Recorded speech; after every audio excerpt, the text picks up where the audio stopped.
النهارده بس مكلفه من رئيس القسم الدكتور مصطفى شاهين لان هو عنده شرف مع الجامعه يعني. فشرفني طبعا ان انا ارحب بيكم في الاجتماع الشهري بتاعنا. واتكلم انجليزي بس عشان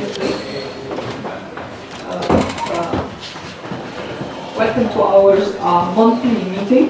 I'm here on behalf of our head of department, Professor Mustafa Shaheen. It is a real pleasure to welcome you all and to welcome our guest, Professor David Barwon. And as we are used to, before we will start by the national anthem. Assalamu alaikum.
الندوة شغالة عن addiction psychiatry actually معلش الإعلام مش دايما واضح.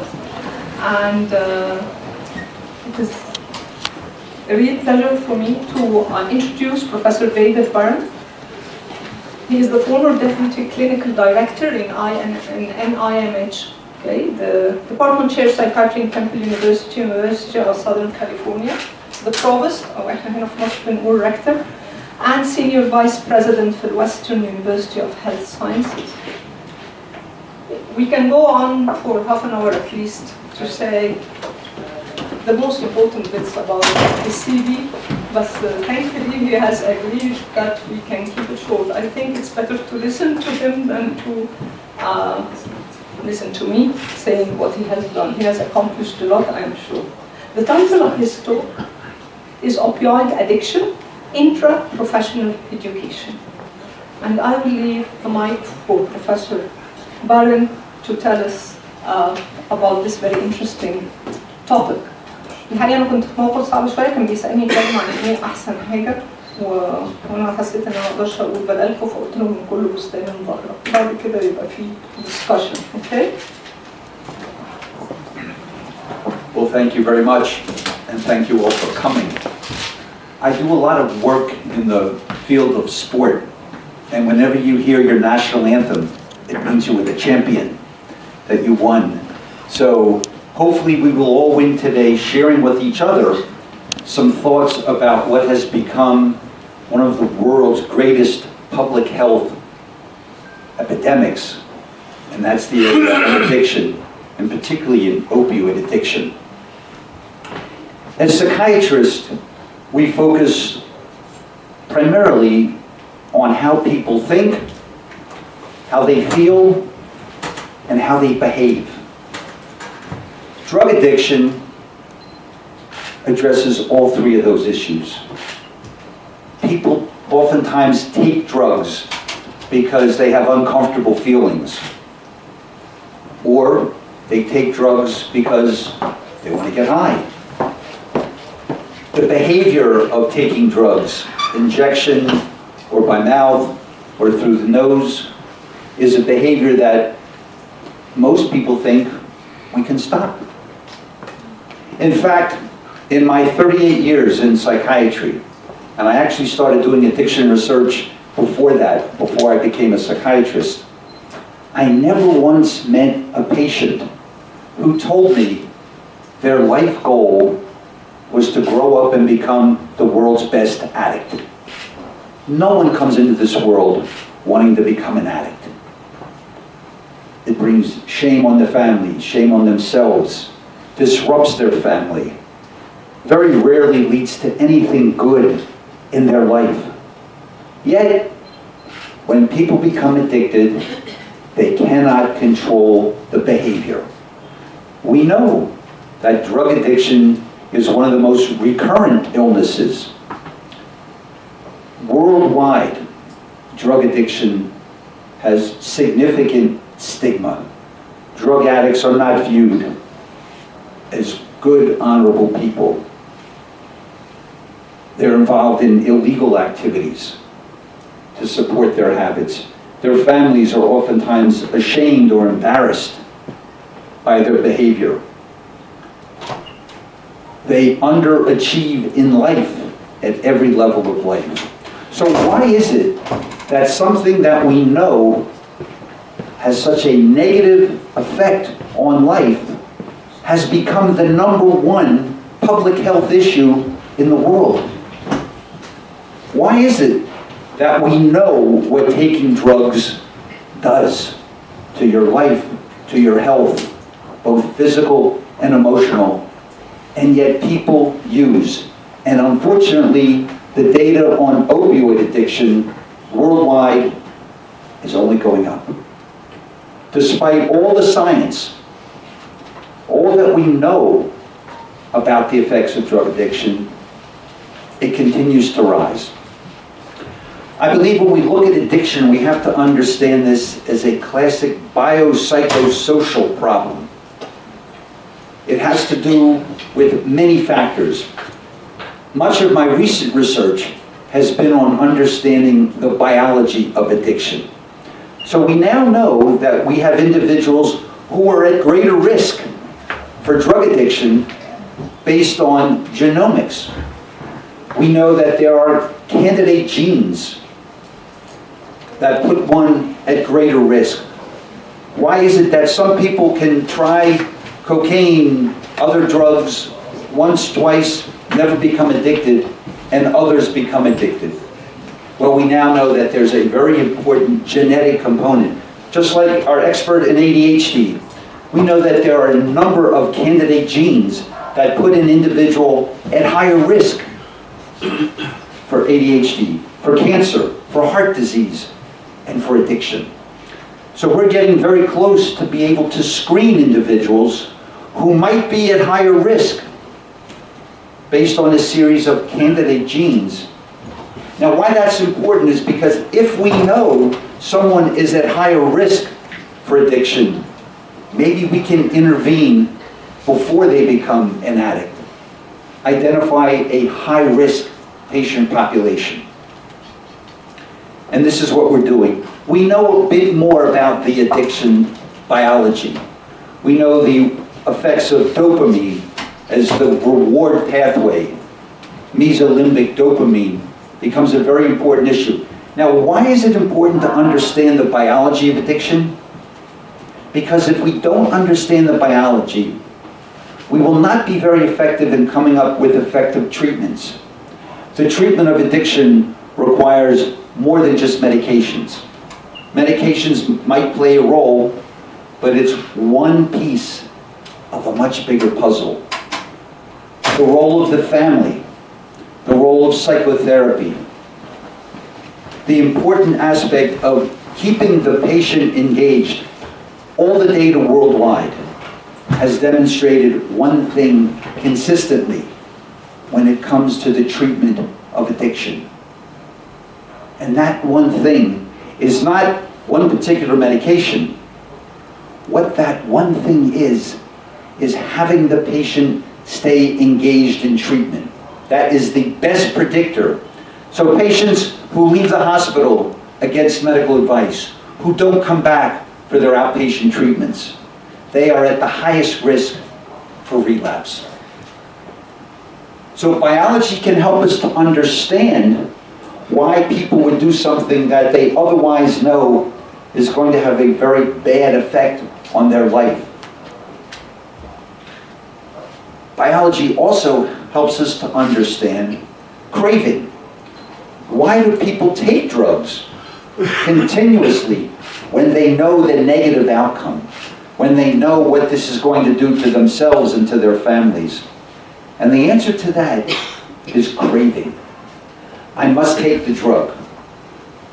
Now, we all know craving at a small level. I crave a piece of chocolate. When you crave a piece of chocolate, you'll look until you find that piece of chocolate and eat it.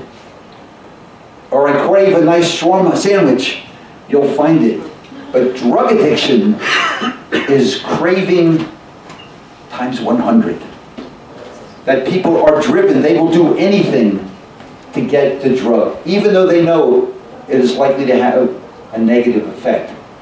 So it turns out, understanding the biology of craving, what makes people feel like I must use whatever, I'll steal money from my family, from my friends, from the store to get the drugs.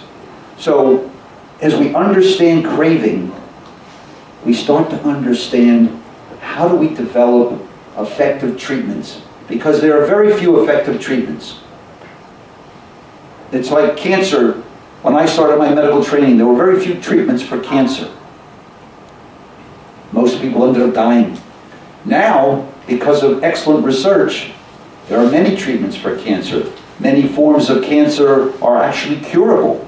This was not the case 35 years ago. So, one of the things that I would like to do, and I want to make sure we have a lot of time for questions so that we can communicate with each other. Because one of the things that's very important in drug abuse is understanding the impact that culture has. Egyptian culture, culture in Cairo, very different than Los Angeles, where I live, where my university is. Effective treatment requires an understanding of culture, of religion. Oftentimes people will question, how has God done this to me? How has God allowed me to become an addict? And they will get angry, but then they will feel guilty. So effective treatment requires not only a knowledge of the biology, which will help us develop new treatments, but an understanding of how culture, how relationships affect the individual's continued use of drugs of abuse.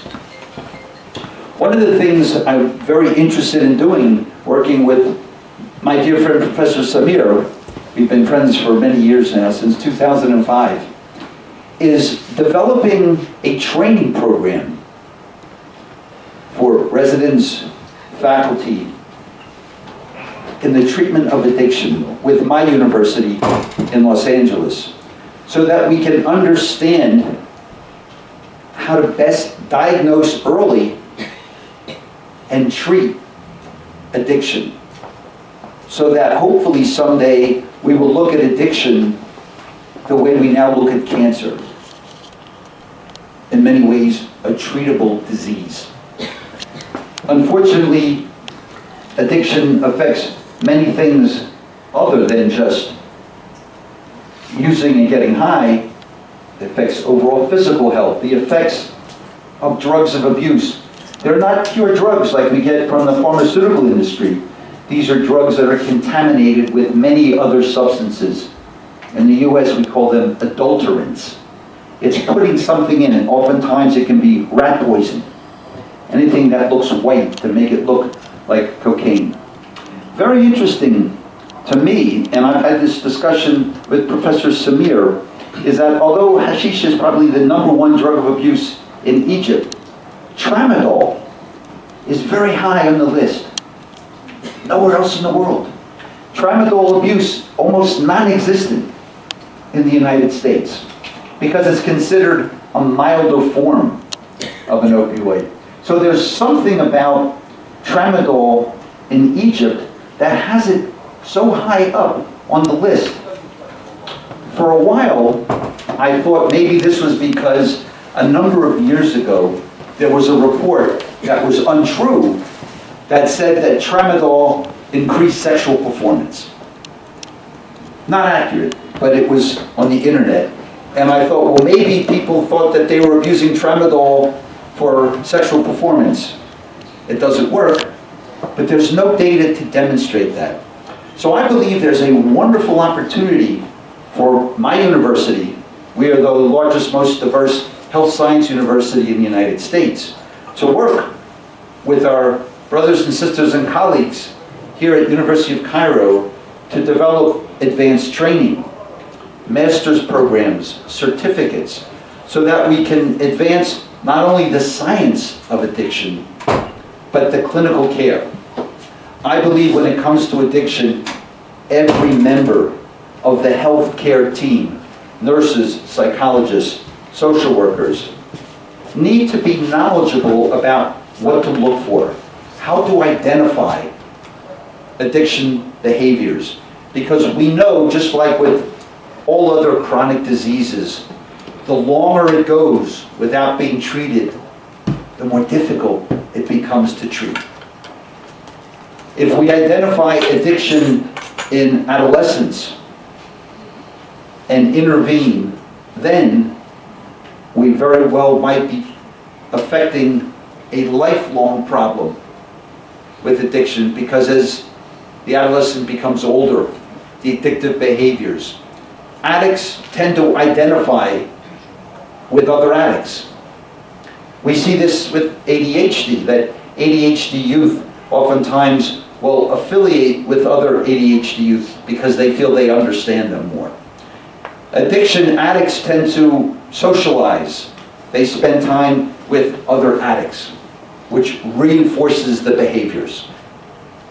So I believe there's a wonderful opportunity for us to learn from each other, to gain special expertise in this disease that really has become, in many, many areas, the number one health, not just mental health, but one of the number one risks to health worldwide. So what I'd like to do now, we could talk about the biology of addiction. I do a lot of research in this area, but what I'd rather do, since to save our time, we made a couple of short videos. Hopefully we can get them to show here. This is an example of some of the online learning. So we can develop a training program that people will not have to travel to the United States. They won't even have to travel to Alexandria. They can stay here in Cairo in front of their computers. We've developed very advanced online learning, which we try to make it fun. Not just boring slides or listen to a boring lecturer, but interactive. Gamification, so that learning becomes more like a game. We found our younger students, the age of my sons, 31 and 35, they learn better when it's interactive. They watch Netflix, not TV. They want to watch what they want to watch when they want to watch it. So we have online learning that will allow individuals to learn at their own pace, gain expertise, knowledge, and skills, and then advanced certification so that they can use that in their clinical practice regardless of where they go. So we train nurses who obviously get involved, internists, surgeons. In fact, what we found in the United States is one of the big issues in opioid addiction were because of physicians. Physicians who overprescribed pain medications. A number of years ago in the United States, they talked about the fifth vital sign. What the fifth vital sign was pain. And the idea was all of our patients should be pain-free. Well, as we know, sometimes to make someone pain-free requires very high levels of opioid medications. And in fact, drugs like oxycodone, oxycodone here in Egypt, no? No. Highly addictive drug. There are now the drug companies in the US are being sued for billions of US dollars for pushing the use of